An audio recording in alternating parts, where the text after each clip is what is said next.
नमस्कार, जय माता दी सबको। स्वागत है आपका हमारे चैनल एस्ट्रो फॉर लाइफ में। कैसे हैं आप सब?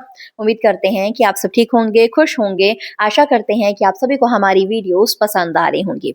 आज हम बात करेंगे मकर राशि की। तो मकर राशि का 2026 कैसा निकलने वाला है, इसके बारे में हम करेंगे बात।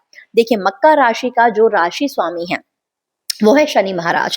तो शनि महाराज 2026 में रहेंगे अपने थर्ड हाउस में, और आपके राहु ग्रह रहेंगे सेकंड हाउस में, केतु रहेंगे एट्थ हाउस में, और गुरु रहेंगे सिक्स्थ हाउस में, जो कि थोड़े समय बाद सेवंथ हाउस में चले जाएंगे, लेकिन पहले सिक्स्थ हाउस में रहेंगे। तो इसका प्रभाव आपके जीवन में क्या देखने को मिलेगा, इसके बारे में हम करेंगे बात। देखिए, जो मकर राशि है, ठीक है, मकर राशि की अगर हम बात करें कि 2026 ही इनके लिए कैसा रहने वाला है, तो हम इसमें ये जरूर कहेंगे कि 2026 इनके बहुत ही पसंदीदा सालों में से एक साल होने वाला है। यानी कि पिछले कई सालों में जो भी साल इनके पसंदीदा थे, जो भी साल कुछ ऐसे थे जो आपके लिए बहुत ही यादगार बने, जो आपके लिए बहुत लकी थे, तो उसी में से 2026 को भी आप बहुत जल्दी शामिल करने वाले हो, क्योंकि बहुत ही तरह की सफलता और बहुत तरह के काम 2026 आपके लिए बनाएगा। और कुछ थोड़ी बहुत चेतावनी है, थोड़ी बहुत आपको ध्यान रखना है कई चीजों का, उसके बारे में बात करेंगे, और कुछ घटनाएं जो घटित होकर रहेंगी इसके बारे में बात करेंगे। देखिए, मकर राशि में अब गुरु ग्रह बैठे हैं सिक्स्थ हाउस में। सिक्स्थ हाउस में वो बैठे हैं। सिक्स्थ हाउस का मतलब क्या होता है? ऋण, रोग, ये सबको दूर करना, ठीक है। इसकी जो दृष्टि है वो पड़ती है ट्वेल्थ हाउस में। गुरु की दृष्टि ट्वेल्थ हाउस में पड़ेगी। ट्वेल्थ हाउस का सीधा सीधा संबंध होता है हमारे धन से भी और हमारे फॉरेन ट्रिप से भी। तो अगर एक बड़ी घटित घटना अगर आपको मैं बताऊं, तो वो ये जरूर होगी कि जो भी लोग फॉरेन जाना चाहते हैं, जो बहुत समय से सोच रहे थे कि मुझे फॉरेन जाना है, मेरे फॉरेन के योग बन जाए, मुझे आउट ऑफ इंडिया निकलना है, तो उनके प्रॉपर 100% योग बनेंगे। चाहे वो स्टडी बेस पर जा रहे हैं, चाहे वो घूमने के लिए जाना चाहते हैं, चाहे वो सेटलमेंट के लिए जाना चाहते हैं, चाहे वो नौकरी के लिए जाना चाहते हैं, जो बहुत समय से सोच रहे हैं या काम नहीं बन पा रहा है, तो उनके फॉरेन से जुड़े हुए काम जरूर बनेंगे। इंपोर्ट एक्सपोर्ट के कामों में इनको काफी अच्छा लाभ देखने को जरूर मिल जाएगा।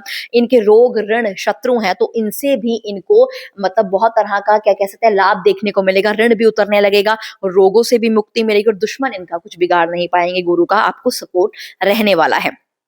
अब ये थोड़े समय बाद जब सेवंथ हाउस में जाएंगे गुरु, तब आपको इसका क्या रिजल्ट मिलेगा? सेवंथ हाउस में ये जाएंगे, दृष्टि 11वें हाउस में पड़ेगी। तो सेवंथ हाउस में जब ये जाएंगे तो पार्टनरशिप पर वर्क करना आप शुरू करोगे। अब आपका चाहे कोई बिजनेस पार्टनर हो या फिर आपका लाइफ पार्टनर हो, यानी कि मैरिज हो और लव रिलेशनशिप अगर आप किसी के साथ हो, तो ये बॉन्ड को बहुत ज्यादा स्ट्रॉन्ग करेगा। ये बहुत ज़्यादा कह सकते हैं कि आपको रिश्तों की समझ सिखाएगा। आपकी अंडरस्टैंडिंग बनेगी अपनी पार्टनर के साथ, या पिछले कुछ समय में जो अंडरस्टैंडिंग नहीं बन पा रही थी, जो बहसबाजी हो रही थी, जो रिश्ते खराब हो रहे थे, वो आपके सुधरने लग पड़ेंगे। उसमें बॉन्ड बहुत अच्छा बढ़ेगा। लेकिन लेकिन इसमें एक सावधानी ये रखनी है, क्योंकि देखिए, आपका जो राहु है ना वो आपके सेकंड हाउस में है और आपका केतु एट्थ हाउस में है। राहु सेकंड हाउस में होने का मतलब है कि ये परिवार, कुटुंब परिवार से जुड़ा है, या आपकी वाणी से जुड़ा है, या आपके धन भाव से जुड़ा है। अब यहाँ पर जब वाणी आ गई है, राहु है सेकंड हाउस में, सेकंड हाउस के अंदर आती है वाणी भी, तो राहु वाणी को खराब कर देती है, ठीक है। जब जब राहु वाणी को खराब करती है, तो सबसे पहले क्या खराब होता है? आपका रिश्ता, ठीक है। तो पार्टनरशिप से आपका रिश्ता खराब हो सकता है आपकी सिर्फ वाणी की वजह से। अदरवाइज कोई भी और कारण नहीं होगा कि आप दोनों में बहस हो रही है, आप दोनों में लड़ाई हो रही है, इसका कोई और कारण नहीं होगा। इसका कारण यही होगा कि आपकी खुद की वाणी की वजह से आप अपने रिश्तों को खराब कर सकते हैं। अपने बिजनेस में या अपनी जॉब में कुछ ना कुछ बहसबाजी या कुछ मिसअंडरस्टैंडिंग्स या कुछ थोड़े बहुत इश्यूज आ सकते हैं। वो सिर्फ और सिर्फ आपकी वाणी की वजह से। आप करना नहीं चाहेंगे, लेकिन राहु ये चीजें करवा देता है, तो वाणी पर थोड़ा कंट्रोल आपको रखना ही पड़ेगा। ये आपके लिए ही अच्छा है। तो अब इसमें सेकंड हाउस आपके परिवार से भी जुड़ा है, आपके कुटुंब परिवार से जुड़ा है। तो परिवार में आपके रिश्ते बढ़ेंगे, परिवार में आपके संबंध बढ़ेंगे, परिवार में आपका बॉन्ड बढ़ेगा, आपका कनेक्शन बढ़ेगा, आपका प्यार बढ़ेगा, आपका संबंध बढ़ेगा, आपका रिश्ता गहरा होगा। लेकिन सेकंड हाउस वाणी से भी जुड़ा है, तो वाणी कंट्रोल रहेगी तो सब कुछ सही रहेगा, ठीक है। और ये आपके धन भाव में भी है। धन भाव भी आपका स्ट्रांग होगा, आपको रोजगार मिलेंगे, आपके जो काम बनेंगे, आपकी बरकत होगी, आपकी सेविंग्स होगी, ये चीजें भी आपको देखने को मिलेंगी। अब शनि जो है, शनि आपके थर्ड हाउस में बैठे हैं, ठीक है। शनि जब थर्ड हाउस में बैठते हैं, तो ये बहुत सी चीज़ों में आपके सपने पूरे भी करते हैं और बहुत सी चीज़ों में आपको आलस भी दे देते हैं। जिस भी घर में शनि बैठ जाता है, वहाँ पर आपको ये मेहनती तो ज़रूर बनाएगा कि आप मेहनत करो, आप आगे बढ़ो, लेकिन कहीं न कहीं ये आपको आलस भी ज़रूर देगा। तो अगर आप अपने आलस को छोड़ते हो और मेहनत की तरफ आगे बढ़ते हो, तो शनि पूरा सपोर्ट करेगा। मतलब शनि ये कहेगा कि तुम मेहनत करो और पीछे-पीछे तुम्हारे काम बनाने के लिए मैं तैयार हूँ, पीछे तुम्हें सपोर्ट करने के लिए मैं तैयार हूँ। अब जब बाद में गुरु जो है वो 7th हाउस में जाएँगे, तो पार्टनरशिप जैसे कि मैंने कहा स्ट्रॉन्ग बनेगी, लेकिन सिर्फ वाणी पर कंट्रोल करना है। दृष्टि इनकी 11वें हाउस में पड़ेगी।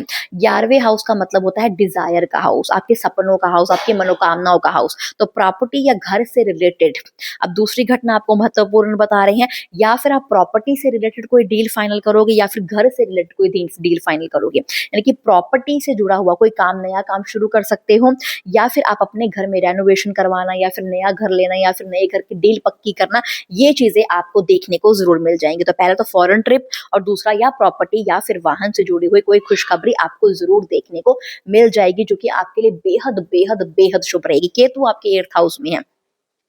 8th हाउस का मतलब होता है लॉसेस का हाउस। लॉसेस मतलब आपके मान सम्मान को बढ़ाना, ठीक है, आपके रुतबे को बढ़ाना, प्रभाव को बढ़ाना, आकर्षण को बढ़ाना, ये सब चीजें बढ़ेंगी तब तक जब तक आपकी वाणी कंट्रोल में है, क्योंकि 2nd हाउस में राहु है। अगर अपने वाणी को कंट्रोल करोगे तो ये सब चीजें आपको मिलनी शुरू हो जाएंगी। राहु सिर्फ वाणी को कंट्रोल नहीं करता, राहु एक ऐसी पर्सनैलिटी और ऐसी वाणी बना भी देता है जिससे लोग आपसे आकर्षित हों। यानी कि आपकी बोल चाल से लोग आकर्षित भी होंगे और आपकी बोल चाल से ही लोग आपसे नाराज भी होंगे। तो बस याद रखना है कि बेनिफिट वाली चीजें करनी है। बोल चाल से लोगों को इंप्रेस करो ताकि मान सम्मान, रुतबा, आकर्षण बढ़े, और बोल चाल में कंट्रोल भी रखो ताकि रिश्ते आपके खराब ना हो। तो इन चीजों का आपको ध्यान रखना है। और 2 महत्वपूर्ण घटनाएं जो आपको बताई हैं, अगर आप काफी समय से उसके लिए सोच रहे हो, तो पूरे पूरे योग है कि 2026 में आपका ये दोनों ही काम बहुत ही अच्छे तरीके से पूरे होते हुए आपके सामने खुद होंगे, और आप खुद ये सी सोचेंगे कि जो टाइम से मैं सोच रहा था कि ये चीजें मेरे साथ नहीं हो रही, अब ये चीजें मुझे रिजल्ट के रूप में मिल रही हैं, अब मेरे ग्रह मुझे सपोर्ट कर रहे हैं। बस आपको ध्यान क्या करना है, शनि है आपका जो स्वामी ग्रह, आलस नहीं लाना है, घमंड नहीं लाना है, और बेईमानी आपको नहीं करनी है अपने खासकर रिश्तों में। आपके जो खासकर पार्टनर हैं, आपका जब लव रिलेशनशिप में है, आप मैरिज हाउस में है, आप मैरिड हैं ऑलरेडी, अपना आप परिवार में है, जॉइंट फैमिली में, तो उनके साथ कोई भी ऐसा कुछ हरकत नहीं करनी है आपको कि वो अपने आप को चीटेड महसूस करे, वो अपने आप को ये करे कि हाँ, इस व्यक्ति ने मुझे परिवार में रहकर धोखा दे दिया। तो ऐसा कुछ आपको नहीं करना है, ये चीज का बस आपको ध्यान रखना है। अदरवाइज पूरे ग्रह आपके सपोर्ट में रहेंगे।